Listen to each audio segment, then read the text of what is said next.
talking, something as simple as talking, would be this difficult. Just last week, Terica Parks thought she was moments away from death. Because it felt like I was using all the energy I had just to stay alive. I felt my body just shutting down. You literally thought you were gonna die.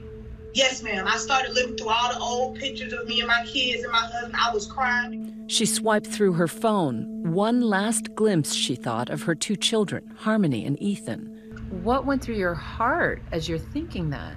I mean, I'm trying not to cry, but I just thought about not being able to see my kids graduate and, them growing up without a mom, because I lost my mom. And I just laid there and I cried because I didn't feel any more fight in me. Terica is part of a growing number of young people battling COVID-19 from state to state, Colorado all the way to Georgia. That just because you think you might be young and not get sick doesn't mean that's true. It's a rising chorus of voices. The coronavirus is a real thing. The coronavirus is very much real. Urging young people not only to do their part with social distance. Appreciate your commitment to protecting the masses. But what we are starting to see is that there are some people who are younger, people your age, young, healthy, vigorous, who don't have any underlying conditions, who are getting seriously ill. Warning them, this virus does not discriminate. Earlier this month, the CDC reporting that nearly 40% of people hospitalized in the United States were between the ages of 20 and 54. It's unclear how many had pre-existing conditions, and yet COVID-19 is still significantly more dangerous in older patients, as 80% of deaths are adults over the age of 65. Tonight, we show you the outliers, the young people like 28-year-old Terica. For the young mother, it all began 2 weeks ago in her hometown of Albany, Georgia. For you, this harrowing journey started in church. I was at the church on the 10th, and on the 14th, I started to feel weird. I thought maybe I had like a stomach bug. You had stomach issues. Yes, ma'am. I was very nauseated. I couldn't keep any of my food down, and I love to eat. And what scared me, because I noticed some blood in my vomit. Later that night, I developed a fever. How high did this fever spike? Fever at that time was 102.6. Wow. When did it occur to you that, oh my goodness, I might have COVID? Well, actually, I got a call from one of the members at the church. Someone at that church had tested positive for COVID-19. As an asthma sufferer, Terica knew her underlying condition could make the effects of the virus much worse. She went to get tested. So they swabbed me for COVID-19. A week went by before her results came back and confirmed what she was afraid of. I was at home, and my symptoms began to get worse. I continued to vomiting blood. I was in a fetal position in the middle of my bed because I was in excruciating pain. And I remember texting my husband and telling him that I can't fight anymore. But her husband, Johnny, determined that this day would not be her last. He was like, get up, we're going to the ER. So at this point, my heart rate was 156 beats per minute, and my temperature had risen to 104. This is cold sepsis. From her hospital bed in a special unit just for COVID patients, weak and frail, she took to Facebook, one last prayer on her lips. I never felt so much pain in my life. I was ready to give up. But then I had to remind myself of who I am and whose I am, trusting the Lord with everything within you. It's a prayer that Aaron Giuseffi needs now more than ever. He and his husband Raul, both under 40, know the full force of this virus. What's keeping you up at night? The fear that my husband is not going to come home to me. And then, of course, just the fear that this is going to get so much worse. Aaron says his doctor told him to assume he has the virus as his husband fights for his life in the ICU. When was the last time you got to see him face to face?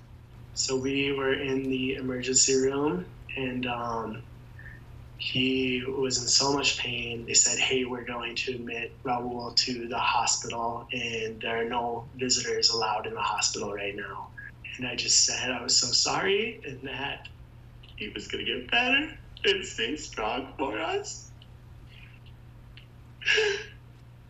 Oh, I'm so sorry, honey. So I took him in to the hospital on Sunday. On Tuesday, he went onto the ventilator, and they were very specific with me that they still thought that the virus was going to be increasing and that he was going to get sicker and sicker. The pandemic, a terrible twist in their otherwise idyllic love story. How did you two fall in love? So the good old-fashioned way, we met online about 10 years ago, and our first date, and we took a little hike and had ice cream. They married and moved to Denver, where they now live. To mark their second anniversary, they were looking forward to another hike. On Tuesday, the 24th, that was our second wedding anniversary, and that was the day that he was moved to the ICU and put on a ventilator. Aaron's Crohn's disease and his immunosuppressant medication makes him more vulnerable to the virus, and yet it was Raul, who's in peak physical shape, not a smoker nor asthmatic, whose illness took a terrible turn. After the cough and the fever, how did the symptoms accelerate for Raul? His fever was really high. It was always like 101 to 103. So by the third day, I was like, honey, I've got to take you to the emergency room. They isolated us in a room. They took a chest x-ray, and then they started monitoring his blood oxygen levels. And then the x-ray showed that he had pneumonia in both of his lungs. The symptoms came on strong for 20-year-old Mia Marroquin, too, a healthy and active college junior. I wake up with feeling so warm. I decided to take my temperature. It's 104. I was feeling very achy, very worn out, very weak. I started coughing midway through the day. It was that dry, painful cough, which eventually led to wheezing. In early March, she headed to Spain for a spring break trip she'd been looking forward to for months. I wasn't that concerned at that point. Within days, the number of cases began exploding. The cases were tripling overnight. I called my mom and I said, I think it's best if I try and get home a day early, just in case I do get sick. A few days after being back in the U.S., she could no longer dismiss her symptoms as jet lag. When she finally was able to get tested, it was positive, COVID-19. This is my childhood bedroom, which has transformed into a studio apartment of sorts. She's now in isolation, back home with her family and recovering day by day. But still frustrated that too many of her peers may still not be taking this seriously. It was very hard for me personally to be laying in bed, gasping for air and watching my peers extend their spring breaks and partying on the beaches. I don't think that they realize that the impact that has. We may be seeing more cases in the United States in part because young people are more likely to be working, more likely to be going to school, and more likely to be in communal living environments. People that are around other people more frequently are more likely to contract it.